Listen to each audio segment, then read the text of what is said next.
Hello everyone.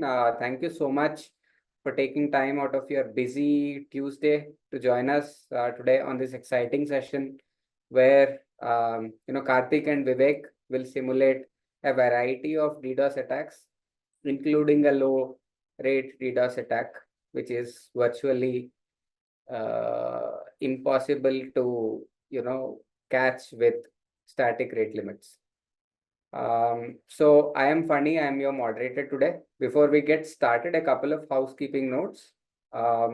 We have poll questions throughout this session. So please answer them so that we can personalize the experience, the demo experience for you. And the second thing, there is a Q&A button at the bottom. I see that people have started asking questions already. So should you have questions at any point of time, please ask those questions in the chat, in the Q&A box, and we will get to them at the end of the session. That said, so before we start on the demo, a couple of slides on who we are, especially for people who are who have registered for the first time. So we are Indusface. We cater to 5,000 plus global customers across 95 countries through 3 application security platforms. The one that is being covered today is on Aptrana, which is an application protection solution, which is an also called WAP by Gartner. We also have a risk detection or a vulnerability assessment and penetration testing platform called Indusface VAS, and we also resell SSL certificates.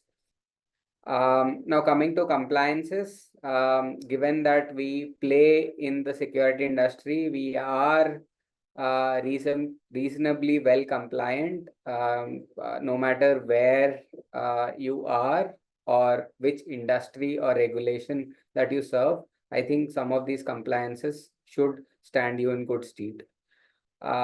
We have a few recognitions that we are extremely proud of. One is the Gartner Customer's Choice 2024. This is the badge that we've received 3 years in a row, and we are the only ones with 100% customer recommendation on the Gartner Peer Insights platform for 4 years in a row. We are highly rated even on G2. We are listed as a leader. So both on enterprise and SMB segments, we are rated pretty high. Now, this we've already discussed about our customer presence. Now, this is a sample or a subset of customers who we serve. Again, no matter which industry you are in or which vertical that you serve, we will have good customer references across the world. So in case you are evaluating WAP, do reach out to us and we will be more than happy to introduce you to any of these customers. So this we've already discussed. As mentioned, we are on the top right along with some of the industry's biggest brands. Even among these leaders, we are the only one with 100% customer recommendation rating. So in a way, you can say that we are the leader of leaders on the Gartner Peer Insights quadrant. That said, I think we will come to the crux of the session today. So we have with us Karthik Krishnamoorthy, who is the CTO of Indusface. He has close to 3 decades of experience building highly complex security products. He has been with us for more than 8 years now, and prior to that also he's been mostly working in multinational organizations on highly complex security software. We also have Vivek Gopalan, who is the VP of Products at Indusface. So he is responsible for the product roadmap of both the WAP platform as well as the DAST/VAPT platforms that we have. And he has almost 1.5 decades of experience. Again, most of it is in security. He's also been with us for more than 8 years now. And prior to that, he was working again in endpoint security platform called Dhruva. So that said, I will stop sharing and I will hand it over to our two expert speakers today. Over to you, Vivek and Karthik.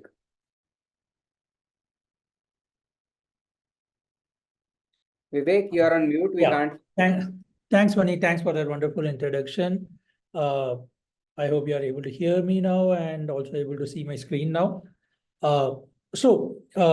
Thanks everyone for joining in today's webinar. So in the next 20-30 minutes, we have some exciting stuff lined in. So what we are going to do is we are going to quickly give you a overview of what we term as low DDoS attacks or low rate DDoS attacks.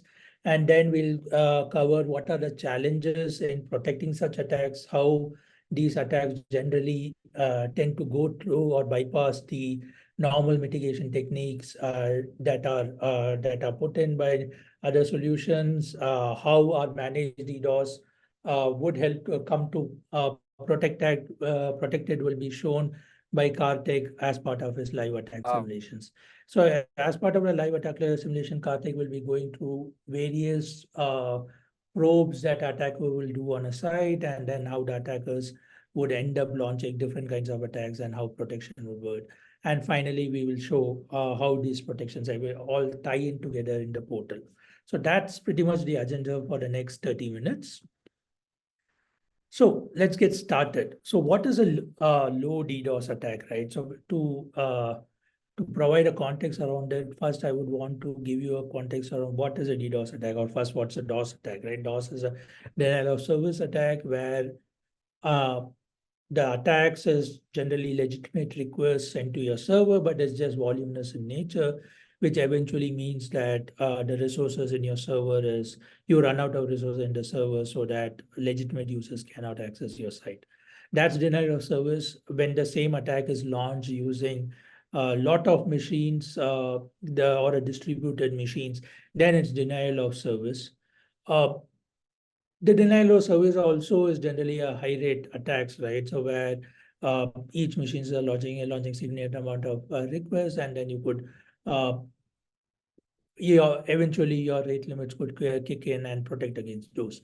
But when there is a more sophisticated type of DDoS attacks, which is a low rate attacks, where the attacks are in such a way that only 1 or 2 requests are launched from each of these machines. So in such kind of attacks, attackers would launch a botnet and launch hundreds and thousands and millions of machines and sending 1 or 2 requests per machine, eventually bringing down the server. That's eventually is a low rate DDoS attacks. Now these DDoS attacks can be done at the TCP layer or also on the HTTP layer.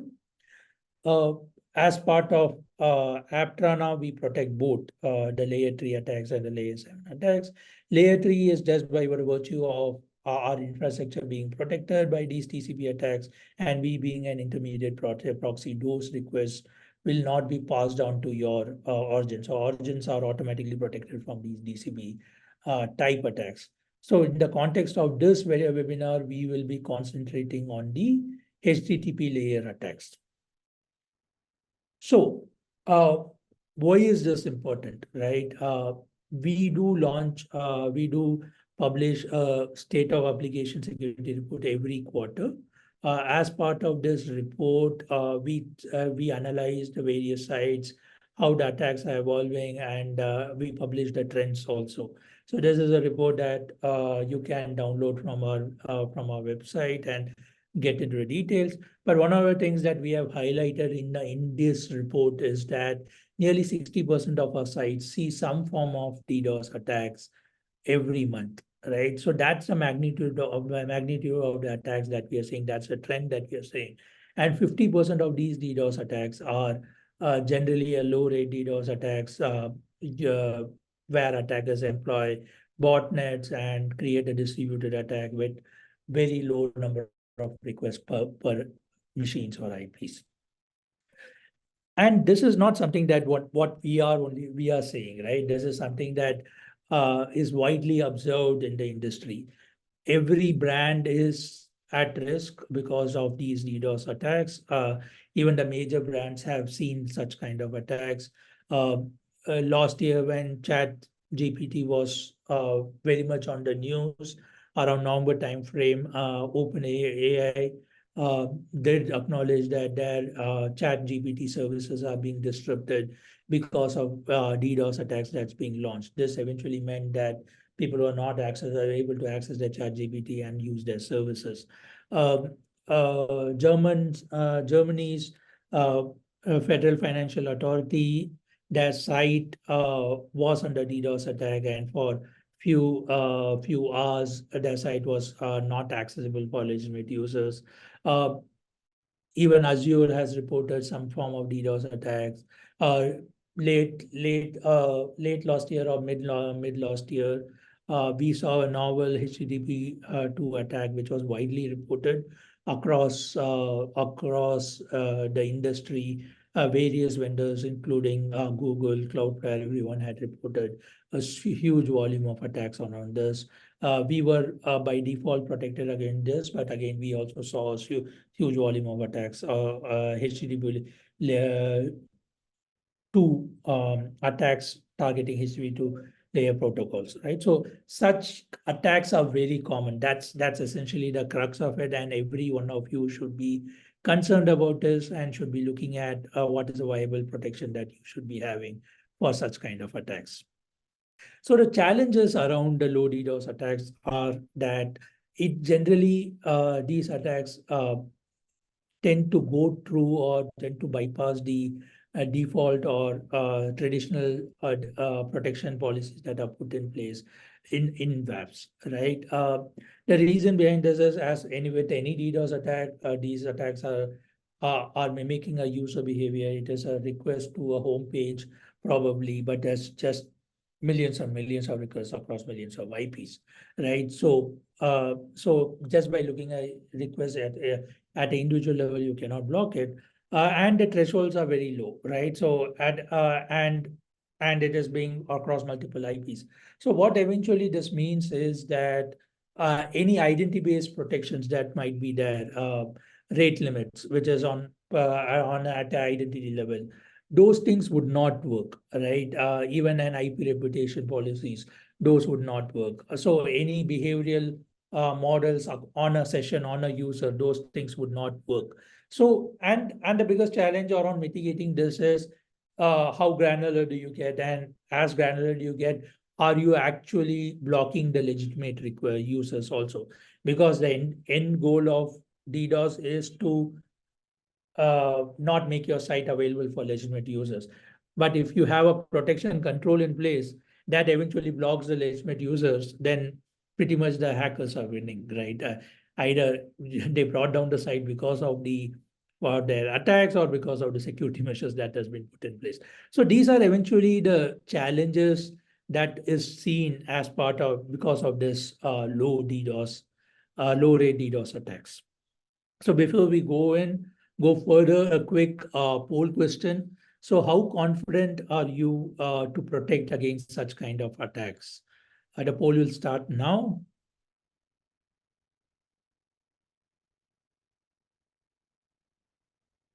Yeah, it will be open for another 20 seconds. Just tell us based on your protection layers in place, how confident are you? We'll close it shortly. Yeah, let's close the poll and then publish the result.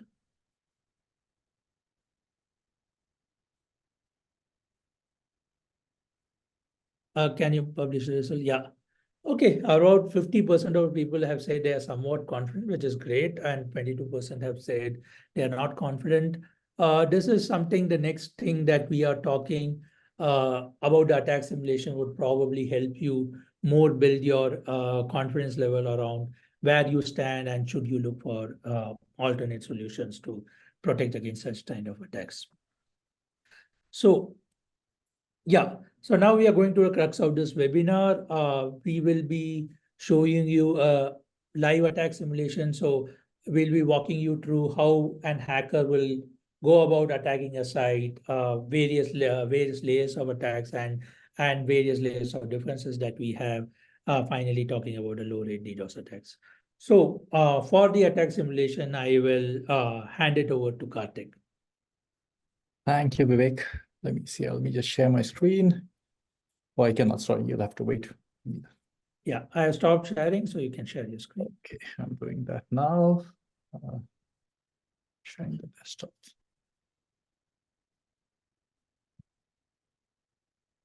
Okay, you guys can see this? Yes. Okay, awesome. So the basic idea, first of all, is that let me just start by saying security is all about layers. We don't have one perfect, one size fits all kind of security that'll block everything and allow all the good things through, right? From our point of view itself, Indusface is a web application and API protection solution. From our point of view itself, we will protect at multiple layers. We will protect low-level layer 3, layer 4, like SYN floods, TCP SYN floods, and those kind of attacks out of the box. We have what we call core rule set, right, which are the known attacks, OWASP top 10, these kind of attacks, cross-site scripting, SQL injection, command injection, these kind of things will block out of the out of the box right away, day one. Then there's rate limits for this thing, right? High rate limits in some cases, targeted rate limits in some cases. There is behavioral rate limiting, which is one of the things we'll be showing you, which is where Aptana is managing the rate and the limits for you, right? Automatically learning and adjusting limits. Then there are self-managed rules where a customer can write their own specific protection if they feel like, or even ask the managed security team to do it for them, if in case either it's complicated or they just need some help. We also have our engineering team, our signature specialists, who can write custom rules which are beyond the self-managed rules as needed. And all of this is backed by our 24/7 managed security team and our engineering team and security experts, so that along with all these automated protections and stuff, there is somebody who is continually monitoring and helping keep the site optimally protected and blocking bad and allowing legitimate business to continue. So let me just go through all of these. So the very first one I'm going to look at is what I'm going to show is all these demos are going to be done on a protected site, and I will show how an attacker may be trying to attack this site and how Aptana will protect it. Attackers typically will probe a site. There's two ways of going about it. One is a broad brush where you just have automated tools looking at sites and seeing what is vulnerable and sending probes. Other is targets a human looking at sites and trying to do something. So neither which way, you generally don't have the perfect exploit from the very first request you send. You will be looking at the site, figuring out the flow, figuring out what the business is, these kind of things, and then actually run the attack. So the very first attack slash defense I'll show you is is something that Aptana will protect right off from day one, like from the time you onboard, you're protected with this. So this is a cross-site scripting attack on the website itself. Sorry, I just have to move this. The WebEx thing is coming in the way. So sending a cross-site scripting attack here on a protected website. And what you will see is you see a 406. This is a status code, HTTP status code, not acceptable. This is sent back by Aptana when it blocks an attack.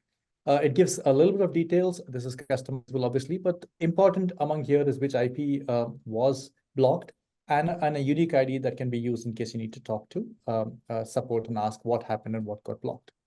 Attackers obviously don't have to use the browser. What they would often use is scripts. Vivek and Funny, can you see the entire this thing right on top, or should we give a few enters to see go below? No, we are able to see. You're able to see. Okay, great. So let me launch the exact same attack, but coming from a command line thing. So you will see that what it's launching is the same cross-site scripting attack on the same site. And sure enough, even if it comes from a script and not the browser, Aptana will block it. All of this is same. Obviously, the IP and the unique ID is different because it was a different machine attacking. So this is our out-of-the-box protection for known bad attacks and based on patterns kind of stuff, right? Known bad as is known bad. I wouldn't say it's not specific to this particular attack. It is a class of protection. So we protect against SQL injection, we protect against cross-site scripting and other things. Moving on. The next thing I want to show is workflow-based protection. Now, this is something that is based on the site. There are certain pages that can only be reached once you go through other pages. You're not allowed to go straight away to a page. So one of the good examples of this, especially I think all of us go through it, every few days or weeks, is when you register for sites. Many sites make you register to access functionality. And the registration flow typically is that they'll ask you for an email or a phone number, then the OTP. And once you confirm those OTPs, then you will go and enter your personal details of blah, blah, blah, and whatever you needed to actually go ahead and create an account. So this is a sequence-based steps. You can't go to the end and come back and give the OTP. It doesn't work that way, right? So there is a flow. So for those pages that are accessed through a flow, you can configure easily. The customer can configure workflow-based things, which says that the sequence has to be ensured when you're going ahead, right? Let me just show you the same thing here. That obviously we did this in the login itself for the purpose of demo. So if you notice this particular page, when you log in, will actually call login API. So you do this, sure enough, you're able to log in and everything goes fine. Now, an attacker could instead go straight to the login API and hit the login API straight away. So when that happens, let's see what happens, right? So they're directly going to do login, not the login.jsp page. And let me just run it once again. So you see what happened. The second request was blocked, and the first request wasn't blocked. Now, this is not a bug or a problem in the demo. This is actually a usability thing. So what we expect is they are good bots. Not all bots and not all automation is bad. Obviously everybody will whitelist Google bots and the search engine bots, but there's also bots that are written. Bots mean scripts, right? Automated scripts written by the application owners to do functionality. They will do things. They will ensure, they'll do health checks. They will do various other things. And we can't block all of that right off the bat. So these scripts are expected to have the correct username, password, or authentication if it's username, password, or whatever authentication methods are possible. And so the first one should go through for them. There's no reason they will have to mistype like a human and try multiple times. So the second one is blocked right away for automated things if you haven't come through this thing. Okay, well and good. Let me move on to my third one. Don't worry, we're coming to the slow DDoS. It's just getting there. So now it's good to set the context so you understand when we actually get into that thing of how the low DDoS works. So the other thing is another kind of protection, reasonably sophisticated protection also, is that certain requests are expected to be made only from the browser. We don't really expect these requests to be made by a bot kind of stuff. Some examples of these could be, a comment form, right? Why would you expect a bot to go leave a comment, right? There's no real reason for it. Once again, there may be things that are specific to a specific functionality for very, very edge cases for certain sites, but typically this is not what you expect. Bots don't leave comments, right?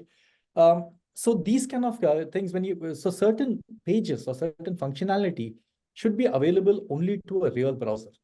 So what AppTrana can do is check that it's coming from a browser. It will do browser checks. It will do intensive checks to make sure that it's a real browser and not a bot pretending to be a browser.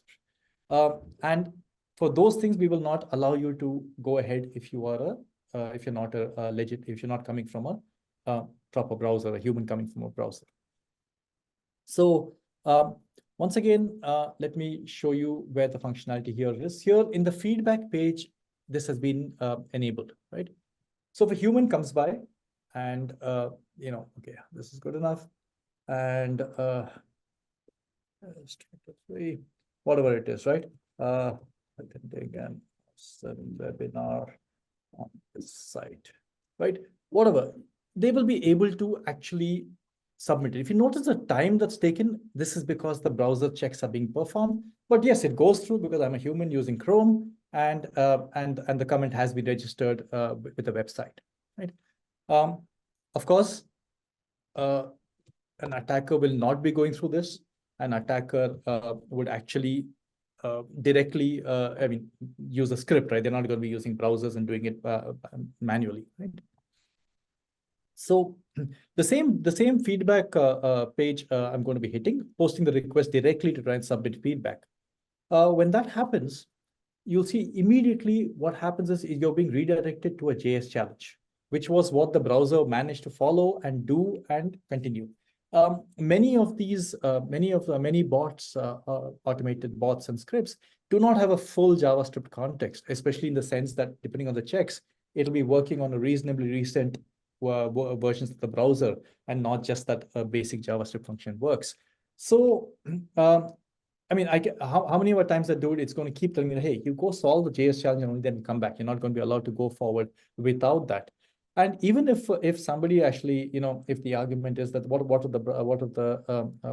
the bot owner actually puts a full JavaScript context and then manages to automatically forward to solve the JS challenge and continue.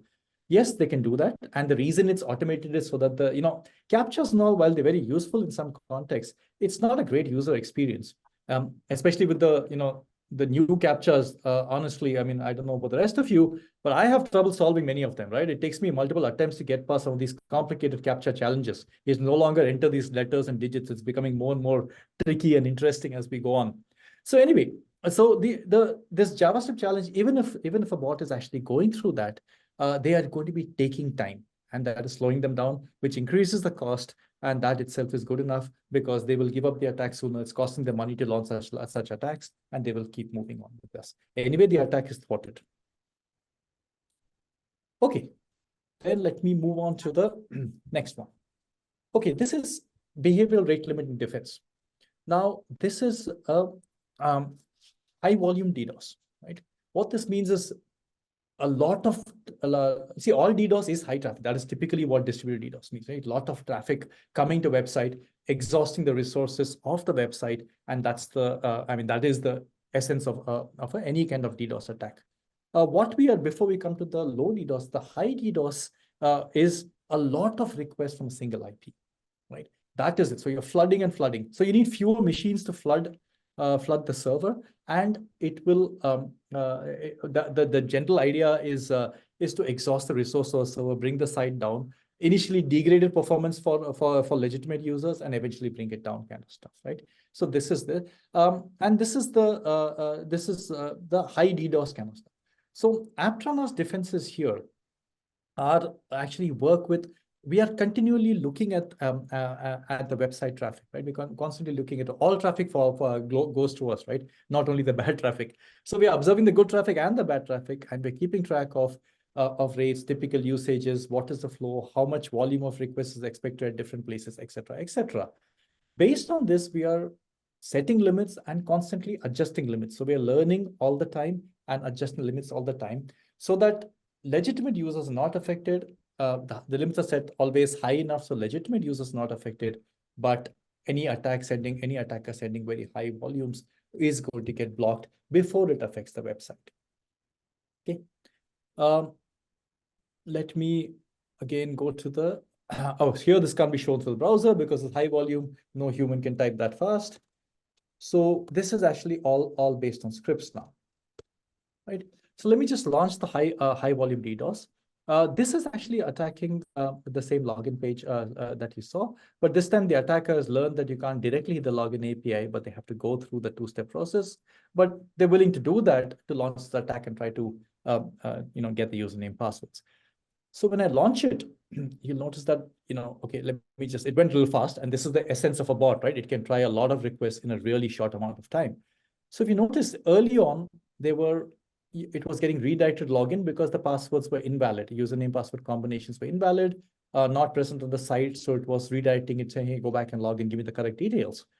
But after a point, once it crossed the threshold, you're getting 406. If you remember, these 406 is what App Runner sends back when we have blocked this attack, right? We have graded actions. You can block, you can show captcha, you can delay like we showed for the JavaScript. In this case, the appropriate action that App Runner decided was blocking because this seemed suspicious enough to directly block the attack. So this is what the behavioral rate limit differences. Remember, of course, you are able to either through SMR or through direct policies set your own limits, including formula-based limits. But these are automatically adjusted by us as well. So it's much easier to use. And we have our it's a fully managed service. So a lot of this can also be you can also take the help of our managed team when you need to. Now comes the low rate DDoS. Now, this is what the entire webinar is for, and this is what people have been waiting for all this time. This is the demo that people have been waiting for. And what is low rate DDoS? So a low rate DDoS, as far as the website is concerned, you're still getting a high amount of traffic. So remember, low rate DDoS doesn't mean the website is seeing less traffic. It's still a high amount of traffic.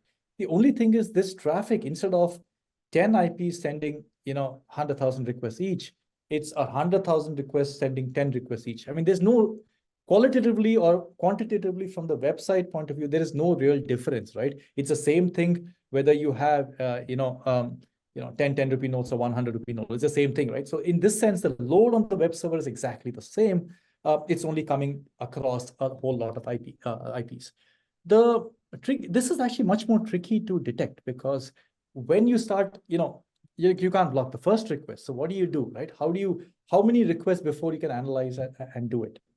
But our solution for this is, I will show you what's happening, right? So the minute a load is observed on the website beyond a certain threshold, an automated alert will go out to our team, who will look at it. There will be automated actions also in some cases, but in this case, let's just go down the flow of an automated alert goes to a managed team. They will look at it. They will decide. I will just show you. So they get an email, something like this. So there's a high amount of traffic that has been detected for a particular site. When they look at it, they will look at the traffic. They'll look at the graph. They'll take quick action that they can right away. They can enable things like browser checks. Since we're a fully managed DDoS solution, they will look at various this thing and see what all protections they can enable as appropriate based on what they see. Now, the thing with this is that some of these protections are bothersome to a user. Some of these protections may actually impact some amount of functionality. For example, if the browser check protection is enabled to immediately thwart the attack, the problem will be that the automated tools that are there from that legitimate automated tools will also be impacted because they're not browsers. So these kind of things we have to mitigate against as well, right? Because the intent is to block the attacker, but the site is there to do business, and they don't want to impact their business and the regular users and the human users from doing their work. So in this sense, what happens after this is that they realize that this is there. They quickly enable protection as needed to make sure the site is up and working for the most part, right? For the best thing, for this thing with limited impact. The next thing they do is they will escalate to our engineering team. Our engineering team and a signature development team will then look at dashboards. We'll look at automated analysis. There'll be AI-powered insights. Based on this, they can quickly zero down the characteristics of this attack or these attacks versus regular traffic. What is the difference? What is this? What is special to this particular attack? And they will quickly write customized protection and push that out to the site.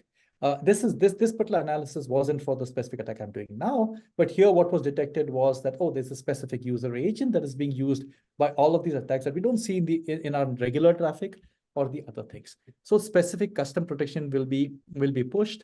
The broader brush protections will be removed so that after this kicks in, so that your the legitimate automation will work without any impact on the site functionality.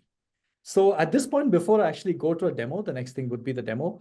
I want to give a big shout out to my engineering and managed services team, because automation is fast, and they do use automation, and they should, but there is almost no substitute for human experts. And the work they do to keep our customers safe is awesome. It's 24/7. It's on call. They are pretty determined to make sure that focused to make sure that nothing bad and untoward can happen to our customer sites, and they take it pretty seriously. So anyway, let me go ahead and actually show this in action.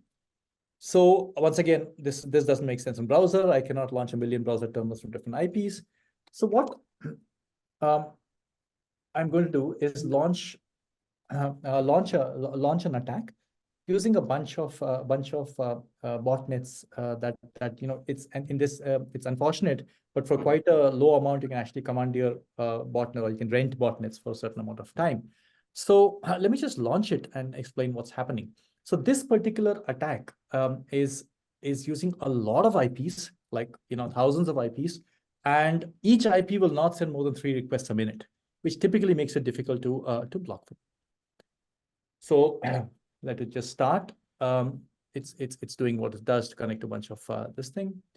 We'll just show this, right? So there's a lot of machines actively attacking the website, the same website. As you can see, the website is still happily working, so there's no real problems happening here.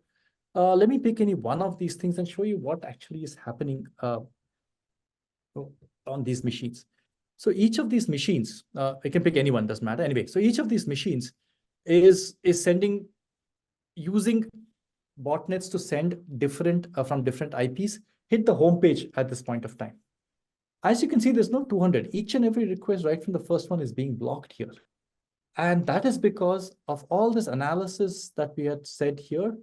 We had written a custom, our team has found a custom protection that will stop this particular attack in its tracks, so that whether it's low or slow, they can try it for however long they want. Nothing is going to get through from there. And like I said, the website keeps working. That actually is the crux of a demo. This is really a combination of AI as well as human-powered protection. And that's what you really need for the sophisticated attack, because no matter what you say about AI and Gen AI, remember, the attackers have those access to those tools too. It's not only the good guys who have AI. Everybody has AI, right? So that being said, I will toss it back to Vivek. And sorry, as soon as I can, I'm just looking at stop sharing, and I'll give it to him. Okay. Thanks, Karthik. Thanks for that wonderful demo. It was good, and I hope the audience were able to get the magnitude of it, right? How attackers launch it, why multiple layers of defenses are needed, and how managed DDoS actually comes into play, right? You cannot, though insights would be given by AIs, and there will be information that we get from the AIs, you need human to understand that and then write those targeted rules. Automation of those would eventually could lead to blocking legitimate users, which would be more catastrophic in nature, and eventually hackers getting what they want. So what I'll do now is just quickly talk about the behavioral DDoS, which Karthik did talk a bit about, the behavioral DDoS protection that we have. This is the base defense that we have, which is enabled by default. Here, what we do is we look at the requests coming in at each user level and try and understand the behavior of this user. So every request, every millions of users that is accessing our sites that is behind us at every minute, all these requests are analyzed by our web intelligence layer, and then it eventually starts tracking at various granularity, at a session level, at a URL level, at a geo level. So this eventually means that you can create your behavioral policies as granular as you want. You can have a different policy for a user coming from China versus a different policy for a user coming from US probably. You could have a different policy for your login page versus your home page. So there are various levels of granularities that is possible, that you can look at how a user is behaving at these places and then set various policies around that. And then based on the policies we have said, various mitigation actions can be taken, looking at saying that at 200% of the anomalies of your behavior, start alerting me. At 300% show capture, at 400% start blocking. These are some of the mitigation actions that is available. A lot more are available in the product. So let me just quickly show how all this things ties up in the portal. So this is our client portal. This is a portal that users get access to when they sign up for our product. So once they log in, you will get a quick overview on what is the protection status, how the attacks are trending, what's the vulnerability status, and the likes. I'm not going to go into the entire demo of the portal. We have various other webinars and blogs around this. If you're interested, I encourage you to go and look at that. In the interest of time, let's talk about what Karthik did and how the protection worked, right? So Karthik launched various types of attacks. The first attack that he launched was a probe, right? He launched a probe doing an SQL injection, trying to see if various parameters are vulnerable. Those are blocked by default by cross-site scripting vulnerabilities, right? The next attack that he launched was an kind of an account takeover attack, directly attacking the login page. Now, in those cases, the traffic-based policy, the workflow-based policy that we have, that triggered in, and you can see the details around that.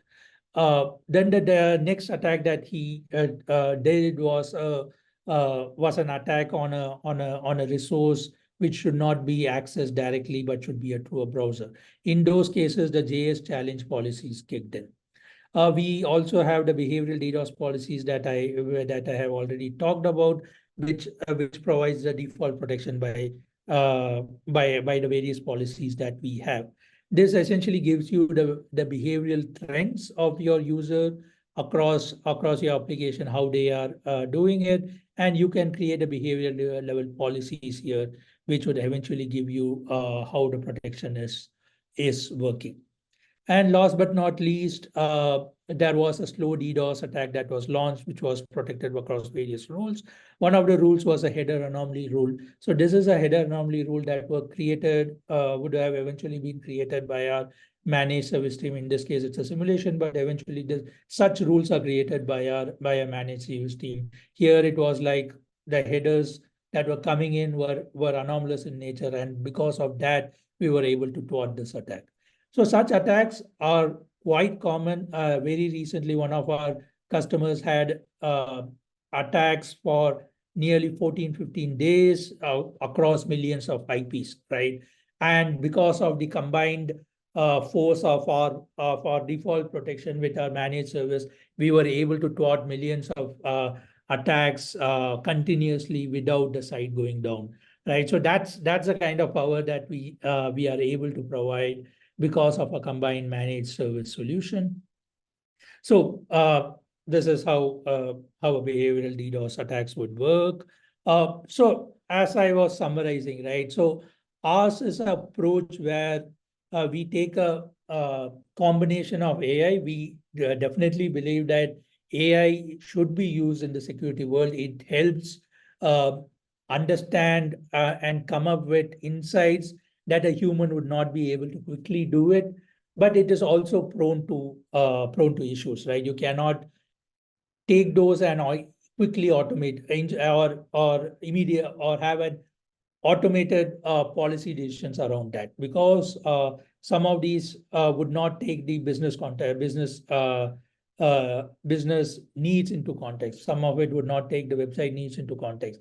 So you need a human intelligence to be layered on top of it, who could take these insights, look at this, decide, hey, what is that anomaly that we are seeing, and then quickly write this policy. So all these things happen within. So immediate alert goes to our managed service team when we see an anomaly of request at a host level, and then within minutes, the immediate layers of defenses start, and within 15-20 minutes, I think the complete protection is put in place. But because of this layers defense, we are able to ensure that the sites are up without blocking legitimate requests also, which is very important in the security world. So for the people who are new to us, just wanted to give you a summary of what Aptrana is all about. Aptrana is a web solution where we protect web application and APIs.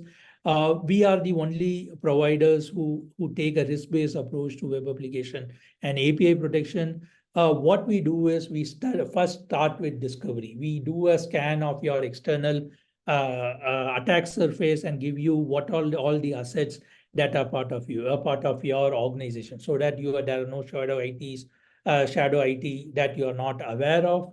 Once those assets are identified, that can be onboarded behind Aptrana, at which point two things immediately happen. There is a risk detection using our dash scanner, which will help you identify the vulnerabilities that are part of the application, which is also complemented by manual pen testing by a certain certified team.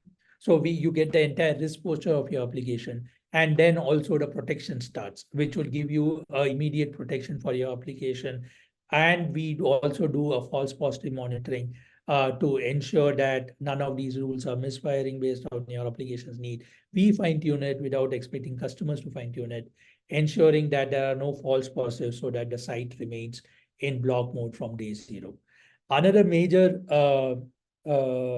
feature that we provide is the Swift Comply, where if there are any vulnerabilities that are not protected, you can request for Swift Comply and we will ensure that it is patched within 72 hours. And then we run our scanner through our web, ensure that there is no vulnerabilities found, and give you a clean report. This is a huge value add that we provide to our customers, which none of our competitors can provide. And it is very well received by our existing customers, and they are widely used to meet their compliance needs, regulatory needs, or even satisfy customers' questions around security. So that's what we do as part of Aptrana.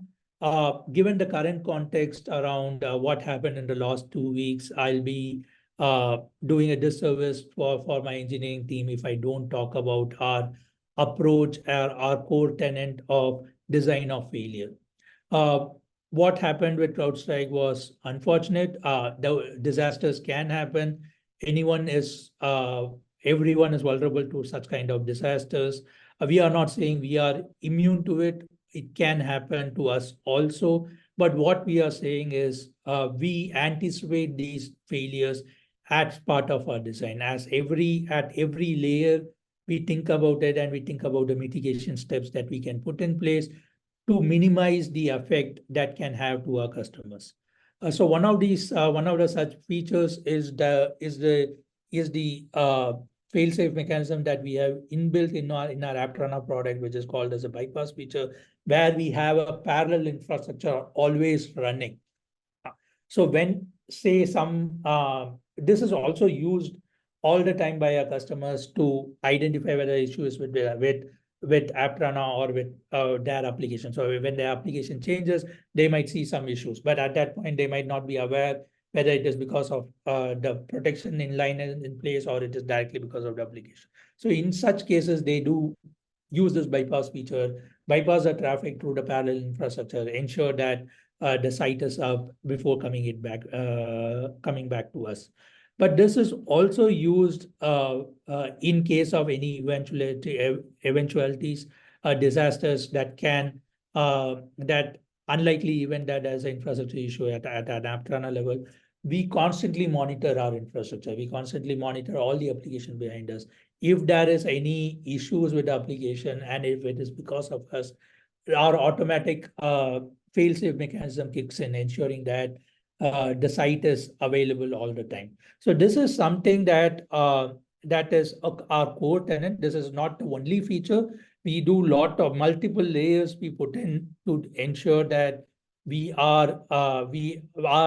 our infrastructure is robust and we are able to keep the site up all the time, even in the case of disaster. This was something that we had explained a lot in the recent times because of the ecosystem that was developing, and we got covered in a lot of the news articles as you can see. Karthik has written a wonderful blog around this, explaining what all we do as part of our designed for failure. So if you are interested, please do go and look at those blogs also. With that, I nearly come to my end of my webinar. So that's a final poll question. Will you be interested for a demo of a product? The poll will start now. This will remain running. You can answer it as you see it. And we will now open up for questions. Yeah, so we had a number of questions, some of which we've already addressed. So the first question, large companies will always face DDoS attacks as they have huge customer base. How is it helpful for SMEs? So it's a misconception that SMEs will not face a DDoS attack, right? See, if you put an application over an internet, just leave an application over an internet, just launch a new server, right? And launch it and have it over internet. You will start seeing a lot of requests coming in. That is a lot of botnets that is probing just to see if there is any valuable content, this thing available. Depending on what services you are providing, what is your application you have, it might be an SME, but you might have some critical valuable assets that needs to be probed, right? And DDoS attack is not done only to bring down the site so that legitimate users are not able to access it. It is also done to distract the security team, right? So you have an asset, say you have a web application, you have various other assets, you have a DDoS attack. That asset might go down. All your security team might be concentrating on that to come up, whereas the attacker might be doing some other probes in some other part of your application to get those valuable assets. It can be used by your competition to bring down your assets. So it's a misconception that only large enterprises have such attacks. Large or small, everyone is prone to these attacks. It's depending on your business, it's depending on your criticality of your assets. You should decide whether your assets should be protected or not protected. I have a data-driven answer to that also, Vivek. So in one of the slides, Vivek talked about the state of application security report. So for the first time ever, we are doing a report on state of SMB security. So again, so this data hasn't been published yet, but what we saw was SMBs are facing, I think, 120% or 200% more DDoS attacks per website compared to enterprises. This data we will publish very soon. And there are reasons also, right? So there are reasons why smaller SMEs are attacked by DDoS, because SMEs security is mostly a shared or a part-time responsibility, and they also don't have budgets to implement an enterprise class software to prevent DDoS, right? So the data is also saying. So anyway, stay tuned for that report, and we will publish it in a couple of weeks. We're working on releasing it now. I think the only thing is, I think because the ones that make the news are always the big enterprises, right? Maybe that's where it's coming from. But attacks are happening on all sizes of companies. You run a business, you will face attacks. Yeah. The next question, does DDoS protection work on domain/hostname or IPs? Because in case of Cloudflare, if we get the server IP address, then Cloudflare policies are bypassed. I think this is that origin server. That's a good question. That's the beauty of our solution, right? So we provide origin protection by default. And how we do it, right? It's something that, and this also ties to my design for failure, right? So one thing that we do is we anticipated such bypass can happen. So all the requests from Aptrana, right? Aptrana Cloud will go to your origin only through certain IPs. So we ask our customers to ensure that at their perimeter, they accept traffic only from our IPs and not from anybody else. So this eventually means that even if the server IP is got, customers cannot, attackers cannot bypass the WAF and hit their origin directly. But this also means that in case of any eventuality, customers needs to needs to bypass my infrastructure and pass the traffic directly to them, they have to go and change all their perimeter settings, which is very hard depending on the size of the organization and the complexity of the organization. It is also in these cases where bypasses help, as I explained. Customers can click on bypass, immediately have the traffic bypassed, but the bypass from our security infrastructure, but it will still go to the customer from the same IPs which we were originally sending. So they don't have to change any of their perimeter settings. So this is one of the examples of a design for failure, right? Where we have thought through it and ensure that hackers cannot bypass our infrastructure, as well as in case of any failure cases, how customers can react to it and quickly get things going. Yeah, so we have time for a last couple of questions. We are already over time, I guess. So where is the cloud hosted, and which cloud provider is being utilized? We are hosted on AWS. We are ground up built on AWS. We have our infrastructure on multiple regions all over the world, 5-6 regions at this point of time, and we are growing as the business grows. Okay, so one question, can you show a sample rule? No, I don't.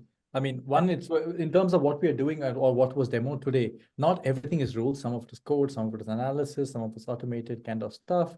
There's custom rules also built, obviously, with this, but unfortunately, we won't be able to show these things. The only thing that you would actually be able to see in terms of rules is look at our self-managed rules, which is in the portal UI, and that will explain. I think there may be a webinar about that too. That will also show you how users can build their own rules using functionality that we deem that they can use in a controlled manner. But our rules are actually IP. We can't just show it. So, if you have more questions around this, please do sign up for a free trial demo, and we'll be happy to explain it further for you guys. Okay, last question. Is it possible to protect an API from DDoS attack? Yes, Definitely. we did a demo Yes. a couple of months back. Maybe we'll send that over to you. But every protection that Karthik talked about today works for, I mean, obviously some of these which were web specific, like the browser checks, might not, but others do apply for APIs also. And our app runner protection is for both web application and APIs. So yes, APIs are very well covered. And as Pani said, we had done a webinar around this, and you should look at that also. Okay, last question then. Do you have any solution for ICMP based network DDoS? So short answer, yes. Longer answer, it's the cloud provider by default will block these things, right? We don't specifically have a solution, but we don't need to. SYN flood, ICMP flood, ping echo things. These are the kind of things that infrastructure provide, which is AWS automatically provides. See, in a layman's term, right, what is happening is we are in line to your request, right? So once you onboard behind us, all the traffic comes through our infrastructure, and we pass on the legitimate request to you. So in case of any ICMP or any layer 3, layer 2, layer 4 attacks, right, these are automatically blocked at our infrastructure layer because our infrastructure is protected. And there's no need for us to relay those attacks back to you. The only request that is relayed back to you is the HTTP layer. That's why the layer 7 defenses are what has to be more sophisticated, trying to understand whether it is actual request or is it a bad request, so that we block it and legitimate request is passed to you. Whereas the other layers of attacks are automatically blocked at our WAF layer. So the protection is always on, and you need not worry about those attacks. Okay, so a very, very interactive session like always. So those of you who are still here, we do these simulations and other exciting things, product releases as well every month. So please subscribe to our newsletter on the website, and you will receive periodic updates on all such events. Thank you so much for taking time to join us today and maybe spending 15 more times than 15 more minutes than what was scheduled. Thank you, Vivek and Karthik, for the demo. Take Thank you. care. Bye-bye. Thank you.